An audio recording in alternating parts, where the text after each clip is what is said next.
વડોદરાના પશ્ચિમ વિસ્તારમાં 6 પોલીસ સ્ટેશનમાં ઝડપાયેલ દારૂનો આજરોજ નાશ કરવામાં આવ્યો હતો।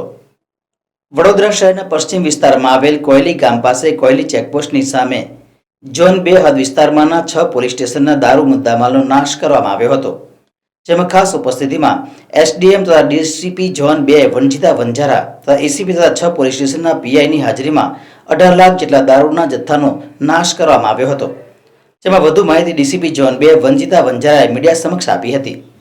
વડોદરા સિટીની અંદર મારું સુપરવિઝન ઝોન 2 વિસ્તારનું થાય છે, જેની અંદર 6 પોલીસ સ્ટેશન છે। 6 પોલીસ સ્ટેશનમાં ટોટલ 18 લાખ રૂપિયાની કિંમતનો અંગ્રેજી દારૂનો મુદ્દામાલ હતો। અંગ્રેજી દારૂના મુદ્દામાલની આજે નિકાલની કાર્યવાહી થઈ રહી છે, અને જેની અંદર અમારી સાથે આખી કમિટીની અંદર એસડીએમ અને સંબંધી વિભાગ તરફથી, ફાયર વિભાગ તરફથી અને પોલીસ વિભાગ તરફથી કમિટી આખી છે, અને એની સાથે સુપરવિઝનમાં જેટલો પણ પોલીસ જે પણ રેડ્સ કરી હોય અને જે ગુના દાખલ કર્યા છે એનો મુદ્દામાલ છે એનું ડિસ્ટ્રોય એટલે કે એનું નિકાલની કામગીરી ચાલુ છે।